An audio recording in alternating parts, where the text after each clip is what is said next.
بسم اللہ الرحمن الرحیم. بسم اللہ الرحمن الرحیم. اسد صاحب شکریہ جناب اسپیکر. ایک منٹ مجھے اجازت دیجیے، ذرا سا بیٹھ لینے دیجیے تاکہ آپ تسلی سے تقریر کریں. میں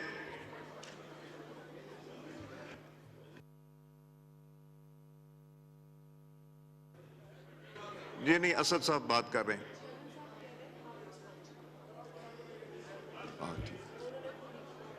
میں اسد صاحب میری ایک ریکویسٹ ہوگی، پلیز تشریف رکھیں، آپ لوگ تشریف رکھیں پلیز، آنریبل ممبرز تشریف رکھیں. میری ایک اسد صاحب I will expand that word. جو بات کی گئی ہے نا وہ میں ایکسپنج کر رہا ہوں. میں پہلے بھی کہہ رہا تھا جب یہاں پہ آپ کے آنریبل ممبران کھڑے تھے. جی بلاول صاحب کا مائک کھولیں. میں خود مانتا ہوں ایکسپنج کرے مجھ سے، میں نے ایسے باتیں نہیں کرنا چاہیے. یہ بڑا پن دکھایا آپ نے. میں نے اسد صاحب میری ایک ریکویسٹ ہوگی اسد صاحب، آپ نہیں چاہتے اسد صاحب بات کریں؟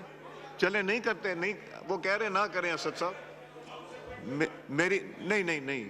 میری گزارش یہ ہوگی کہ ایک تو میں نے پہلے ہی کہہ دیا تھا ایکسپنج کریں، اس کے باوجود ممبران یہاں سے نہیں جا رہے. اگر چیف وپ کی آپ کے ڈوگر صاحب کی بات نہیں ماننی تو مجھے بتا دیں کہ کس کی بات ماننی ممبران نے. میں نے جب کہا یہاں پہ کہ میں ایکسپنج کر دیتا ہوں، علی صاحب بھی کھڑے تھے، علی محمد صاحب کو بھی میں نے کہا کہ میں ایکسپنج کر دیتا ہوں، اور پھر بلاول صاحب نے خود بڑا پن دکھایا کہ انہوں نے کر دیا. اب میری ایک گزارش ہے، دیکھیں سچویشن اگر خراب ہوگی یہاں پہ، اگر خدا نخواستہ کسی کو ہاتھ لگ گیا، مناسب نہیں ہوگا. آپ نے پروٹیسٹ کرنا ہے، آپ اس سائڈ پہ کریں، یہ پروٹیسٹ کریں گے اس سائڈ پہ کریں. میرے خلاف پروٹیسٹ کریں، مجھے منظور ہے، مگر آپ نے بھی میرے خلاف کرنا ہے کریں، مگر پلیز ایک تھوڑا سا ڈیکورم رکھیں. پورا پاکستان بھی دیکھ رہا ہے، دنیا بھی دیکھ رہی. ایک حد تک یہاں تک آئیں، اتنا نہ آئیں کہ ایک دوسرے کے قریب آ جائیں، ہاتھ لگیں. ہم نے آج جو باتیں سنی ہیں یہ سب ریکنسیلیشن کی باتیں کہ اکٹھے بیٹھیں، تو اس میں تو مجھے امید ہے کہ آپ سب کی یہی خواہش ہوگی، اور آپ اپنی تقریر میں بھی مجھے یقین ہے یہ بات کریں گے. تو ڈوگر صاحب، اعجاز چکرانی صاحب، ڈاکٹر طارق صاحب، یہ بیٹھ کے تو یہ انشاءاللہ یہ چیزیں میرے ساتھ بیٹھ کے کوڈ آف کانڈکٹ ضرور ڈسکس کر لیں. جی شکریہ. اسد کیسر صاحب. بسم اللہ الرحمن الرحیم. شکریہ جناب اسپیکر. سب سے پہلے تو میں بلاول بھٹو صاحب نے جو سائپر کی بات کی ہے، میں ہمارے پارٹی کا اس کے اوپر بالکل کلیئر موقف ہے کہ اس کے اوپر جوڈیشل کمیشن بنائیں، سپریم کورٹ جوڈیشل کمیشن بنائیں.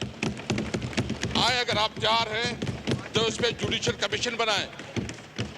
جس طرح سائپر میں جو ہمارا موقف تھا کہ ایک 19 گریڈ کا آفیسر ہمارے ایمبیسڈر کو بلا کے جس طرح وہ ڈکٹیشن دیتا ہے، وہ ہماری قومی غیرت پہ ایک بہت بڑا سوالیہ نشان تھا. کیا ہم پاکستانی اس طرح ٹریٹ ہوں گے؟ میں بلاول بھٹو صاحب سے یہ جو اس نے بات کی ہے، اب پہلے میں دوسری بات کرنا چاہتا ہوں. کیا شہباز شریف صاحب اور یہاں مسلم لیگ نون کی جتنی لیڈرشپ تھی، یہ سب نہیں کہتے تھے کہ جھوٹ کا پلندہ ہے، کوئی سائپر نہیں ہے؟ یہ پریس کانفرنس کرتے تھے، یہ تقریریں کرتے تھے، اور یہ کہتے تھے کہ جھوٹ ہے، کوئی حقیقت اس کی نہیں ہے.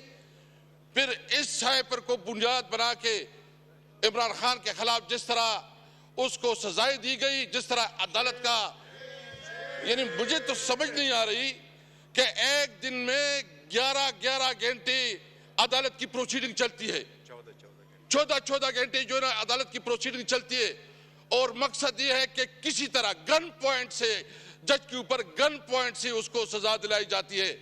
اس لیے کہ الیکشن کے دوران اپنے ورکر کو، عوام کو مایوس کیا جائے کہ عمران خان کی کوئی کیریئر نہیں ہے.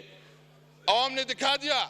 تو اس لیے سب سے پہلے میں حکومت سے مطالبہ کرتا ہوں کہ اگر اس پہ وہ حقیقت سمجھتی ہے، سچائی سمجھتی ہے، تو آئے کہ اس کے اوپر جوڈیشل کمیشن بنائیں، اور پھر حقیقت سامنے آ جائے گا. جس طریقے سے سب سے پہلے میں مذمت کرتا ہوں جو ہمارے پریزیڈنشل کینڈیڈیٹ محمود چغدئی کے گھر پہ چھاپا پڑا، جس طرح تاکہ کوئی بھی اپنی حق کی بات نہ کر سکے. جس طرح کل جو ہے نا ایک میسج دیا گیا، اگر اسمبلی میں کوئی تقریر کرے گا تو اس کا انجام یہ ہوگا.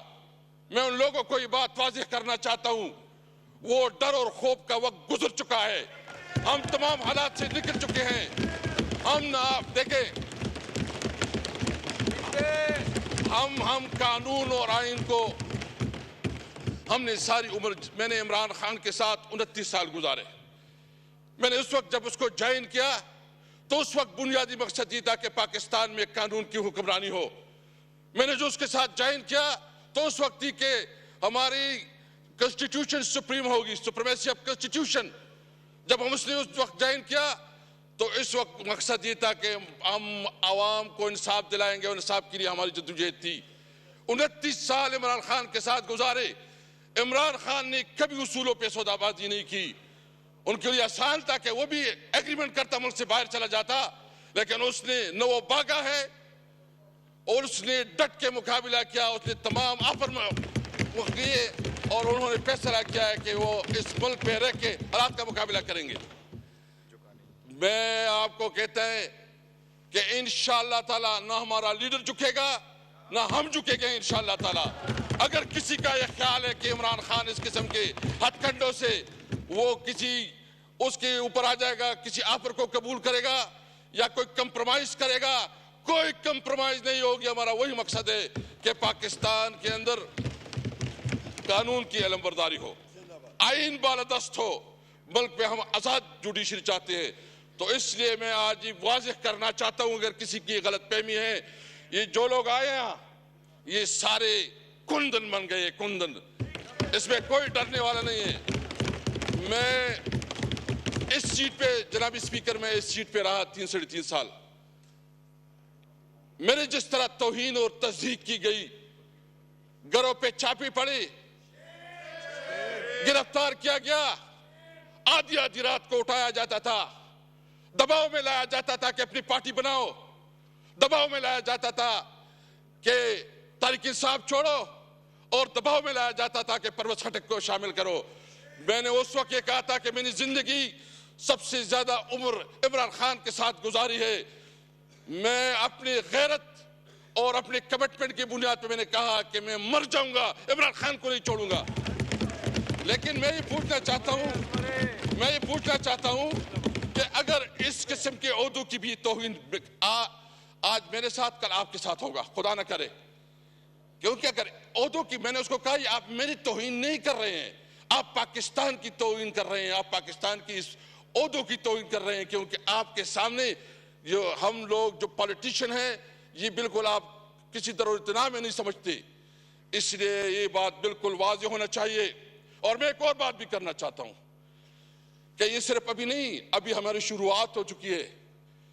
انشاءاللہ ہم ایک بہت بڑی تحریک بنانا چاہتے ہیں، اور اس میں ہم ان تمام پارٹیوں کو دعوت دینا چاہتے ہیں جو پارٹیاں اس الیکشن کے اوپر کنسرن رکھتی ہے، وہ بلوچستان کی پولیٹیکل پارٹیز ہوں، وہ سندھ کی پولیٹیکل پارٹیز ہوں، وہ پنجاب اور خیبر پختونخوا سے ہو، ہم سب کو اکٹھا کریں گے آئین کی بالادستی کے لیے، ہم سب کو اکٹھا کریں گے آزاد عدلیہ کے لیے، ہم سب کو اکٹھا کریں گے سویلین سپریمیسی کے لیے انشاءاللہ تعالی، ہم سب کو اکٹھا کریں گے۔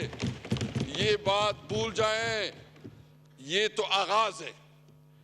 یہ جہاں بیٹے ہیں فارم 47 والے، میں بہت معذرت سے کہتا ہوں، ان کو اپنی بیوی اور اپنی بچی بھی میں نہیں سمجھتے، ان کو پتہ ہے، ان کی اپنی ضمیر بھی، ان کو جو کراچی میں ہمارے مینڈیٹ پہ ڈالا گیا ہے، ڈاکہ ڈالا گیا ہے، ان سے پوچھیں، ان کو پتہ ہے کہ وہ ہارے ہوئے ہیں۔ جو اسلام آباد سے ہیں ان کو پتہ ہے کہ وہ ہارے ہوئے ہیں، جو پنڈی ڈویژن سے ہیں اس کو پتہ ہے کہ وہ ہارے ہوئے ہیں۔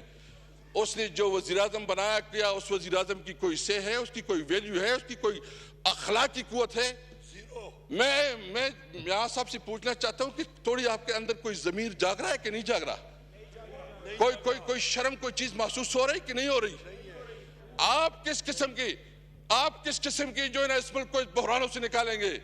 سب سے پہلے کہیں بیٹے بلاول صاحب، میں آپ سے پوچھنا چاہتا ہوں کہ کیا آپ کو پتہ نہیں ہے کہ جو کچھ ہوا پاکستان کی تاریخ میں اتنی بڑی ریگنگ کبھی ہوئی ہے؟ اس طرح کا جو دھاندلی ہوئے کبھی اس کا تصور ملتا ہے؟ اس طرح جو یعنی آپ بتائیں کہ اس طرح کبھی ہمارے ووٹروں کو اٹھایا جاتا ہے, کہ سپورٹر کو اٹھایا جاتا ہے. ہمارے یہ جو دبات چوڑے, یعنی انہوں نے اتنی مہربانی کی کہ میرے اپنے حلقے میں پوسٹر چاپے گئے, میرے فوٹو چاپا گیا اور اس کے ساتھ دوسرے نشان لگائے گئے. یہ جو نگران حکومت اس کا یہ کام تھا. 2023-24 کے بجٹ میں کہ 262 بلین دیں گے, ابھی تک کوئی فنڈ نہیں دیا گیا. جو پیٹرولیم اور دیگر چیزوں میں جو کمٹمنٹ کیے گئے 75 بلین کا, یعنی ایک طرف وہاں جنگ زدہ علاقہ ہے, وہاں ایک طرف شورش پپی ہوئے ہیں. افغانستان کے ساتھ جو ہمارا تھوڑا بہت روزگار ہوتا تھا وہ آپ نے بند کر دیا. ہمارا جو خواب تھا کہ ہم سینٹرل ایشیا کے ساتھ اور ایشین جو رشین اسٹیٹس کے ساتھ اپنا کاروبار کریں گے وہ آپ نے بند کر دیا. آپ ہمیں پیسے نہیں دے رہے, تو اس کا کیا مطلب ہے؟ کیا آپ وہاں مزید دہشت گرد پیدا کرنا چاہتے ہیں؟ کہ آپ وہاں مزید ایکسٹریمزم بنانا چاہتے ہیں؟ اس لیے ہم نے فیصلہ کیا ہے, ہم پاکستانی ہیں, ہم آئینی پاکستان پہ یقین رکھتے ہیں, ہم قانون اور آئین کے اندر رہتے ہوئے اپنی جدوجہد رکھیں گے. لیکن یہ بات یاد رہے, ہم نے سب نے یہ فیصلہ کیا ہے کہ اگر ہمارا حق نہیں ملتا تو کوئی یہاں حکومت نہیں کرے گا انشاءاللہ تعالی. ہم یہ بھرپور طریقے سے اپنی آواز اٹھائیں گے, یہ ہمارا حق ہے. میں اس کے علاوہ 2 اور باتیں کرنا چاہتا ہوں, اور پھر جو ہے نا یہ جو عمران خان کے اوپر مختلف کیسز بنائے گئے ہیں جس میں کوئی حقیقت نہیں ہے, جو کہ من گڑت ہے, جو بے بنیاد ہے, جس طرح اس کے خلاف میڈیا کمپین چلایا گیا, ایک نیریٹو بنائی گئی. وہ عمران خان جس نے اس ملک کو شوکت خانم اسپتال دیا جو کینسر کی مریضوں کے لیے مفت علاج, وہ عمران خان جس نے اس ملک کے لیے ورلڈ کپ جیتا, وہ عمران خان جو ٹریڈ مارک کے پوری دنیا میں عمران خان کا نام پہچانا جاتا ہے, اس کو دہشت گرد ڈکلیئر کیا. اگر عمران خان دہشت گرد ہے تو پھر کوئی جو ہے نا کوئی ہم سب پھر سارے دہشت گرد ہیں. ہم اس لیے اگر آپ چاہتے ہیں میں بلاول صاحب نے جو باتیں کی ہیں, سب سے پہلے آپ نے عمران خان کے خلاف, آپ نے شاہ محمود قریشی کے خلاف, آپ نے ہمارے صدر صاحب چودھری پرویز الہی صاحب کے خلاف, ہماری خواتین کے خلاف, بشرا بی بی کے خلاف جو کیسز آپ لوگوں نے بنائے ہیں وہ فوراً واپس لے. آپ ان تمام کیسز کو عمران خان کو ریلیز کروائیں. اور پھر جو ایجنڈا ہے, ہم بالکل یہ سمجھتے ہیں کہ ہم کنسٹیٹیوشن کی سپریمیسی پہ, ہم آئین کی بالادستی پہ, ہم آزاد جوڈیشری پہ بالکل ہم اوپن ہیں. سب سے پہلے ہمیں ہمارا حق دیں جو ہم سے ہمارا حق 47 کے ذریعے جو ہے چھینا گیا ہے. ہمیں ہمارے لیڈران کو رہا کیا جائے, اور جو پیمرا نے بین لگایا عمران خان کی اوپر اس کو دکھایا نہیں جا رہا ہے. ون سائیڈڈ جو ہے نا سب کچھ چل رہے ہیں. ہم اس کی مذمت کرتے ہیں اور مطالبہ کرتے ہیں کہ پیمرا جو ہے نا یہ بین اٹھائے. انشاءاللہ تعالی میرے اسپیکر صاحب, آپ کو پتہ ہے ہم نے جو سیاست کی, میں اسٹوڈنٹ لائف سے پالیٹکس میں رہا ہوں, ہماری زندگی کا یہ مقصد ہے. عمران خان کے ساتھ جب ہم پہلے 97 میں الیکشن کنٹیسٹ کیا تو لوگ ہمیں جو ہے نا ہمارے ساتھ مذاق کرتے تھے کہ یہ ٹانگا پارٹی ہے. ہم نے اس کے ساتھ چلتے رہے, جدوجہد کی, لمبا عرصہ چلے ہیں. ہم اس ملک میں آئین اور قانون کے لیے انشاءاللہ اپنے جدوجہد جاری رکھیں گے. یہ غلط فہمی دور ہونی چاہیے کہ ہم کسی دباؤ اور کسی کے پریشر کی وجہ سے اپنے موقف سے پیچھے ہٹیں گے. السلام علیکم.